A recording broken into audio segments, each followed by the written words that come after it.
खाटू श्याम जी के कीर्तन में बैठे हैं, यदि हमें पता ही नहीं कि खाटू श्याम है कौन,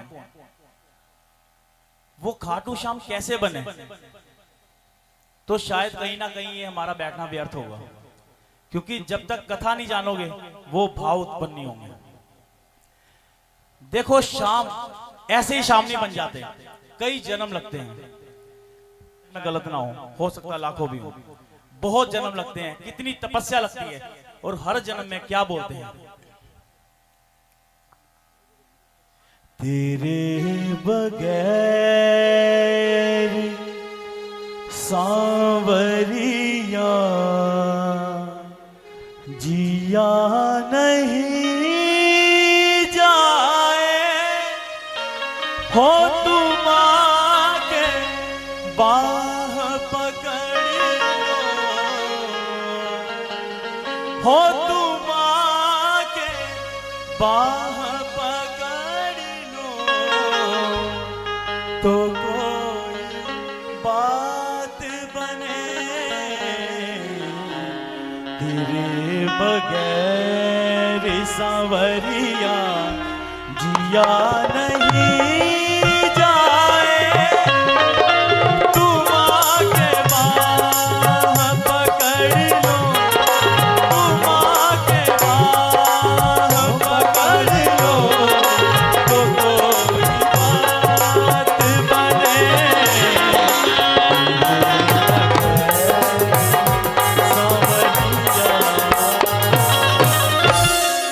तो यहां से शुरू होती है श्री खाटू श्याम जी की कथा, जिन्होंने जन्म जन्म तक भगवान श्री कृष्ण श्री श्याम का नाम लिया था।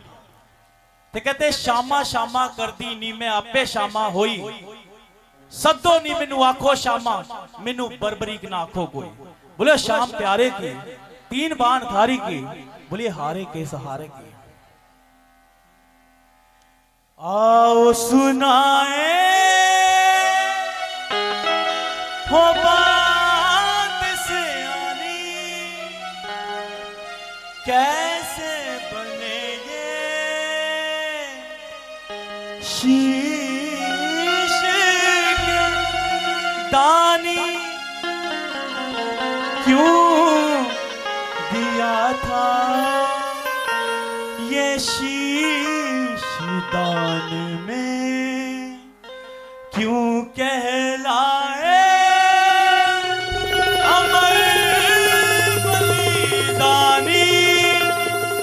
खाटू नरेश की, बोले हारे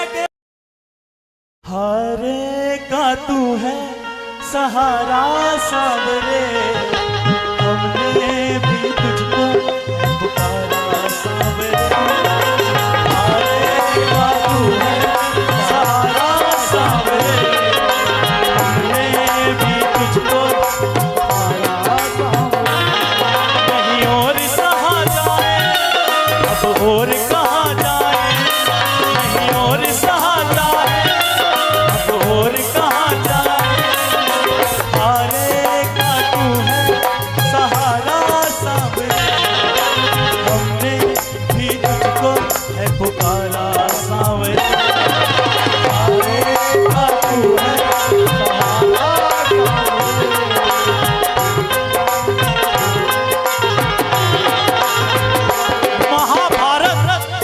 महाभारत का युद्ध हो रहा था, एक तरफ थी कौरवों की सेना और एक तरफ थी पांडवों की सेना, और कौरव गदगद हो रहे थे कि उनके पास नारायण की नारायणी सेना है। पांडवों का कौन था पांडवों का? गोविंद मेरो है, गोपाल मेरो है, गोविंद मेरो है, गोपाल मेरो है, गोविंद मेरो है, गोपाल मेरो है, गोविंद मेरो है, गोपाल मेरो है, श्री बांके बिहारी नंदलाल मेरो है, श्री बांके बिहारी नंदलाल मेरो, गोविंद मेरो है,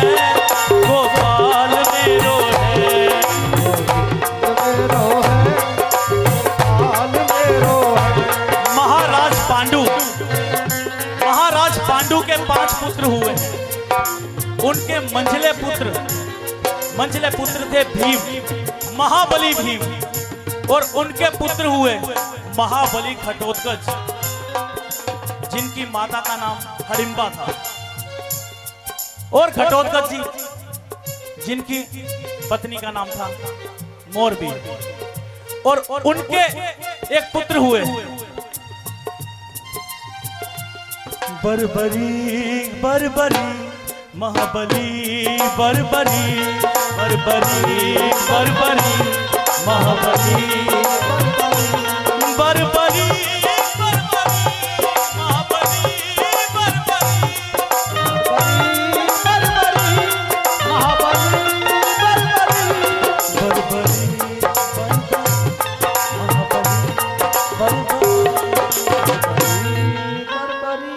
कैसे हुए थे बरबरीक जी? कैसे हुए थे?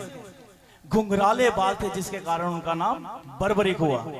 जब पैदा हुए उनकी आयु थी 14 वर्ष, और 14 वर्ष की आयु में भी वो कटीला बदन, वो योद्धा महाबली पैदा हुए थे। और आपको जैसे पता है कि डॉक्टर का पुत्र डॉक्टर बनता है और इंजीनियर का बेटा इंजीनियर, ऐसे ही कोई महाबली होगा तो उसका पुत्र क्या बनेगा? महाबली। तो इसी बात को लेके वो अपनी माता के पास गए। माता कौन है उनकी? मोरबी के लाल, मोरबी के लाल मेरे हारे के सहारे है, मोरबी के लाल मेरे हारे के सहारे, ओ मोरबी के लाल मेरे खाटू श्याम प्यारे, मोरबी के लाल कहा माँ मैं तपस्या करना चाहता हूँ, मैं कुछ शक्ति अर्जित करना चाहता हूँ।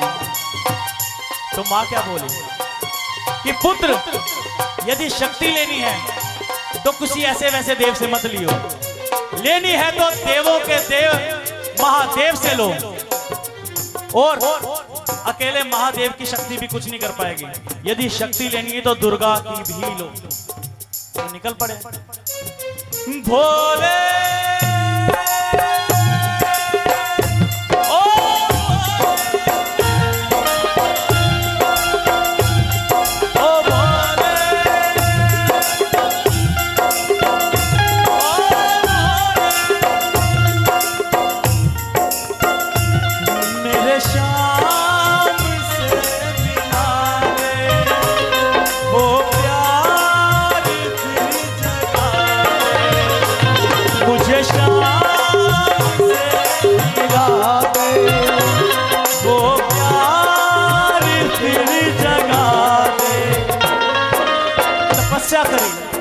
भोलेनाथ ने वरदान दिया, मां ने वरदान दिया। माता दुर्गा ने बरबरीक जी को 3 बाण दिए। वो 3 बाण जिससे तीनों लोग को 3 बांधों से बांध सकते थे, खत्म कर सकते थे। इतनी शक्तिशाली वाले थे बाण। बोलिए 3 बाण धारी की, बोलिए हारे के सहारे की, बोलिए खाटू श्याम प्यारे की। और क्या होता है जब किसी के पास नया नया पैसा आता है ना, तो उसको लगता है थोड़ा उड़ाते हैं, गाड़ी लेते हैं, दुनिया को दिखाएंगे, अच्छे कपड़े पहन के घूम के दिखाएंगे। ऐसे ही जब शक्ति आती है तो क्या करते हैं? अपनी माँ मोरबी के पास फिर से गए और कहा माँ इस शक्ति का प्रयोग मैं कहां जाके करूं? मैंने सुना महाभारत का युद्ध हो रहा है, तो मुझे अब वहां जाने की आज्ञा दीजिए। महाभारत के युद्ध में मुझे जाने की आज्ञा दीजिए। और मां ने आज्ञा तो दे दी, लेकिन कहा मेरे 2 वचन हैं, वो तुम्हें मानने पड़ेंगे। 2 वचन कौन से दिए? एक कि तुम हारे के सहारे बनोगे। अच्छा, एक चीज यहां और देखने वाली है कि जो खाटू श्याम एक बरबरीक से जो श्याम बन गए, वो आज तक कई युगों से अपनी मां का वचन निभा रहे हैं। यदि यहाँ कोई ऐसा व्यक्ति है जो यहाँ पे आके भाव दिखा रहा है लेकिन घर पे अपनी माँ का कहना नहीं मानता, तो सोच लो इसकी कृपा तो बिल्कुल नहीं होने वाली। क्योंकि वो खाटू श्याम आज तक अपनी माँ का वचन निभा रहा है। वो भगवान बन के भी अपनी माँ को नहीं भूला, क्योंकि माँ ने बोला था जो हार रहा होगा तुझे उसका सहारा बनना है। बोलिए हारे के सहारे की, बोलिए खाटू श्याम प्यारे की। माँ ने बोला कि जो हार रहा होगा तुझे उसका सहारा बनना है, और रास्ते में कोई भी तुझसे कुछ मांगे तू मना नहीं करेगा। 2 वचन। तो खाटू श्याम जी अपने नीले घोड़े पे सवार होके युद्ध को निकल गए। वो नीले घोड़े पे सवार होके चला सांवरिया,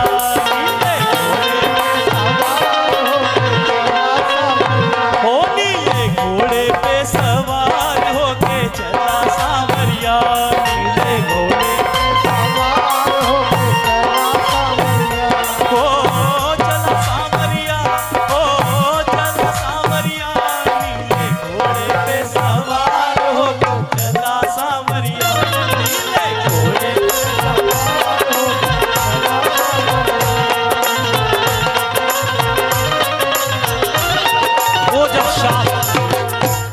वो जब शाम महाभारत के युद्ध की तरफ जा रहे थे, उनके रथ से तीनों लोक में इतनी गर्जना उत्पन्न हुई, इतनी गर्जना उत्पन्न हुई कि तीनों लोग कांप गए। अर्जुन का रथ तक हिल गया। जब अर्जुन का रथ हिला तब भगवान कृष्ण को ऐसा लगा कि भाई ये कौन आ गया।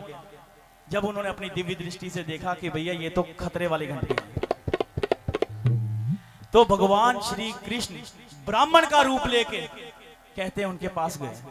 तो रास्ते में उनको रोका, ए बालक कहां जाता है, रुको। बर्बरीक जी को वहीं पे रोका, कहां जाते हो? कि महाराज ब्राह्मण देव महाभारत का युद्ध हो रहा है, मैं वही युद्ध लड़ने जा रहा हूं। कहते क्यों मौत के मुंह में जाते हो, तुम बच्चे हो छोटे, खाओ पियो ऐश करो, कहां जा रहे हो? तो कहते महाराज आप अपना काम कीजिए, मेरे को जहां जाना वहां जाने दीजिए। तो कहता आपको पता है वहां कितने महाबली युद्ध लड़ रहे हैं? तो कहते आपको मैं महाबली नहीं लग रहा? कह रहे तू तो बालक लग रहा है। तो कह रहे अच्छा तो कैसे सिद्ध करूं? तो कह रहे सिद्ध करके दिखा। तो कह रहे क्या करना होगा बताओ? कि इस पीपल के लाखों पत्ते हैं, इन पत्तों में क्या तू छेद कर सकता है एक ही बाण से? तो जब बर्बरीक जी ने उनकी ये शर्त एक्सेप्ट कर ली, मंजूर कर ली, तो आए नीचे और बाण चलाया। तो कृष्ण जी ने जो ब्राह्मण का रूप लेके आए थे, उन्होंने पहली एक चाल चल रही थी कि एक पत्ता अपने पांव के नीचे दबा दिया था। जब वो एक पत्ता दबा दिया था, उनका बाण चला, जो सारे पत्तों में, सभी पत्तों में जब छेद हो गया, तो वो तीर लेके भगवान कृष्ण के पैर पे मंडराने लगा। बोले महाराज अपना पैर हटा लो, खामखा छेद हो जाएगा। तो उन्होंने अपना तब पैर हटाया, तो वो जान गए, क्योंकि भगवान कृष्ण ने ये वचन लिया था, कुंती माता को वचन दिया था कि मैं पांडवों की रक्षा करूंगा। और रक्षा करने के लिए उनको समझ आ गया कि भाई अब ये बात बनने वाली नहीं है, ये अगर चला गया तो मामला बिगड़ जाएगा। तो इन्होंने बोला कि आप जा तो रहे हो, आपका वचन भी है कि जो हार रहा होगा, पहले उन्होंने पूछा कि किसकी तरफ से युद्ध लड़ोगे? बोले जो हार रहा होगा। वो बोले जब कौरव हार रहे होंगे तो आप पांडवों की तरफ से लड़ोगे, तो निश्चित रूप है तब कौरव हारेंगे, फिर आप कौरवों की तरफ चले जाओगे, तो युद्ध तो निर्णायक हो ही नहीं पाएगा। तो बोले फिर आप ही मेरा मार्गदर्शन करो। तो भाई मार्गदर्शन तो मैं कर दूं, कलयुग में उद्धार के लिए एक शीश चाहिए होगा, और इस धरती पे अभी द्वापर में 3 शीश ऐसे हैं जो कलयुग में पूजे जा सकते हैं। एक अर्जुन, दूसरा कृष्ण, और तीसरा बर्बरीक जो महायोद्धा थे। कि 3 शीशों में एक शीश चाहिए होगा। अर्जुन शीश दे नहीं सकता क्योंकि वो युद्ध लड़ रहा है, और कृष्ण शीश दे नहीं सकता क्योंकि वो पूरे युद्ध की रचना कर रहा है। तो बचे तुम अपना शीश दान दो। तो बोले महाराज मैं शीश तो दान दे दूंगा, लेकिन कहने की बात यह है कि ब्राह्मण एक शीश नहीं मांग सकता। आप जो हो, आप पहले मेरे को अपना असली रूप दिखाइए कि आप हो कौन जो मुझसे मेरा शीश मांग रहे हो, क्योंकि एक ब्राह्मण शीश नहीं मांग सकता। तो कहते हैं भगवान श्री कृष्ण ने उस समय विराट रूप दिखाया। विराट रूप लेके झोली फैला के उनके आगे खड़े हो गए। ओ कृष्णा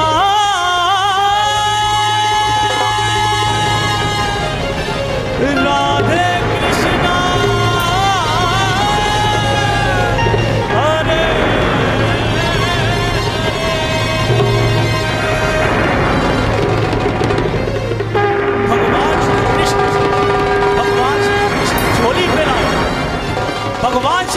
झोली फैलाए बर्बरीक के आगे ऐसे खड़े हो गए विराट रूप में। तो बर्बरीक जी ने तलवार निकाल के अपना शीश देने के लिए तैयार हो, लेकिन उन्होंने बोला कि आप तो कुछ भी कर सकते हो, मेरी इच्छा है कि कम से कम मैं ये युद्ध देखूं, क्योंकि जो सिंगर होते हैं, जो गायक होते हैं, वो जब गा नहीं पाते वो सुनते हैं, भजनों को सुनते हैं, जिसका जो लाइन होती है वो जो कर नहीं पाता वो देखता है उस चीज को, उसका इंटरेस्ट रहता है उस लाइन में। तो उनका इंटरेस्ट था कम से कम मैं युद्ध देख तो लूं, तो मेरे को कोई ऐसा वरदान दे दो, मैं शीश तो दे दूंगा किंतु मैं युद्ध देखने तक जीवित रहूं। तो भगवान श्री कृष्ण ने उनको अमृत पिला दिया, अमृत पिला दिया। तब उन्होंने अपना शीश दिया, शीश दे दिया। शीश जब दे दिया भगवान श्री कृष्ण को, तो भगवान श्री कृष्ण ने वो शीश हिमाचल में एक सिमोर जगह है, गलत नहीं हो तो, सिमोर एक पर्वत है, पर्वत का नाम भी किसी को पता होगा, सिमोर में एक पर्वत है, पर्वत पे शीश वहां रख दिया जहां से पूरा कुरुक्षेत्र का मैदान नजर आ रहा था। तो जब युद्ध हुआ, युद्ध का निर्णय भी आ गया। जब निर्णय आ गया तो भीम अलग फूल रहे थे कि युद्ध मैंने जिताया, अर्जुन अलग फूल रहे थे कि युद्ध मैंने जिताया। तो क्या बोले कि भाई इसका फैसला कैसे हो चलो चले उस मुरली वाले के पास, चलो चले उस मुरली वाले के पास, ओ चलो चले उस मुरली वाले के पास, चलो चले उस मुरली वाले के पास। वो मुरली वाला बताएगा कि किसने युद्ध जीता, किसने सबसे ज्यादा सैनिकों का वध किया, कौन कितना महाबली है, वो मुरली वाला जरूर जानता होगा। जब वो कृष्ण के पास गए तो कृष्ण ने बोला भैया मैं तो सारथी था, वो सारथी का काम होता है टारगेट की तरफ देखना, वो इधर उधर नहीं देखता। मेरे आगे कोई युद्ध हो रहा होगा तो मैं बता दूंगा उसका निर्णय किसने किसको क्या मारा, लेकिन मैं पूरे युद्ध का नहीं बता सकता। तो कहते इसका फैसला कैसे हो। तो कृष्ण ने क्या कहा, चलो चलो इस शीश के दानी के पास, चलो चलो उस शीश के दानी के पास, ओ चलो चले उस हारे के सहारे के पास, चलो चले उस शीश के दानी के पास, ओ चलो चले उस शीश के दानी के पास। तो जब वो बर्बरीक जी के पास गए तो बर्बरीक से पूछा, भीम जी ने पूछा, पुत्र बताओ कि युद्ध में सबसे महाबली कौन था, युद्ध में किसके प्रहार से कितने लोग मरे। तब बर्बरीक जी ने बताया कि दादा भीम, ना तो पूरे युद्ध में मुझे आपकी गदा दिखाई दी, दादा अर्जुन ना ही आपके कोई बाण दिखाई दिए, ना ही नकुल सहदेव के तलवारें दिखाई दी, और ना ही उनके काका श्री युधिष्ठिर का भाला दिखाई दिया। तो सिर्फ एक सुदर्शन चक्र, सिर्फ एक सुदर्शन चक्र दिखाई दिया, और मरने वाला भी कृष्ण था, और मारने वाला भी कृष्ण था। बोले बाके बिहारी लाल की, बोले हारे के सहारे की, बोले श्याम प्यारे की। जब उन्होंने ये निर्णय अपना बताया कि पूरा युद्ध किसने लड़ा, तो सारे पांडव शर्म से उनका सिर झुक गया। तब भगवान श्री कृष्ण ने श्याम बाबा को, जो बर्बरीक थे, उनको क्या वरदान दिया, यदि कोई कलयुग में, क्योंकि उनको अमृत पिला चुके थे तो अब वो दुनिया छोड़ के नहीं जा सकते, अमृत पी चुके थे बर्बरीक जी, अब दुनिया तो छोड़ के नहीं जा सकते थे। देखो भगवान श्री कृष्ण जिस पे कृपा करते हैं, बताते हैं एक कृपा उनकी ऐसी हुई सुदामा जी पे, जिनके उन्होंने चरण धोए, और एक कृपा बर्बरीक जी जिसके आगे उन्होंने झोली फैलाई, नहीं तो उन्होंने हमेशा सबको दिया ही है। तो बोले हारे के सहारे की, बाबा श्याम प्यारे की। तब भगवान श्री कृष्ण ने उनको वरदान दिया। क्या वरदान दिया कि कलयुग में जब कोई श्याम नाम से मेरी पूजा करेगा तो वो सारी पूजा, बोलिए श्याम प्यारे की, इसी के साथ मैं कथा को विराम देता हूं। यदि मेरे से बीच में किसी भी तरह की कोई भी त्रुटि हुई हो, मैंने अपनी तरफ से पूरी कोशिश की है और ये मेरा पहली बार का एक्सपीरियंस है कि मैं कथा सुनाने की हिम्मत भी कर पा रहा हूं। बस वो आपका प्यार है, आपका सत्कार है, आप सबने इस लायक समझा, तो इसी के साथ आप इतनी हाजिरी स्वीकार करिए। बोलिए हारे के सहारे की, बोलिए श्याम प्यारे के।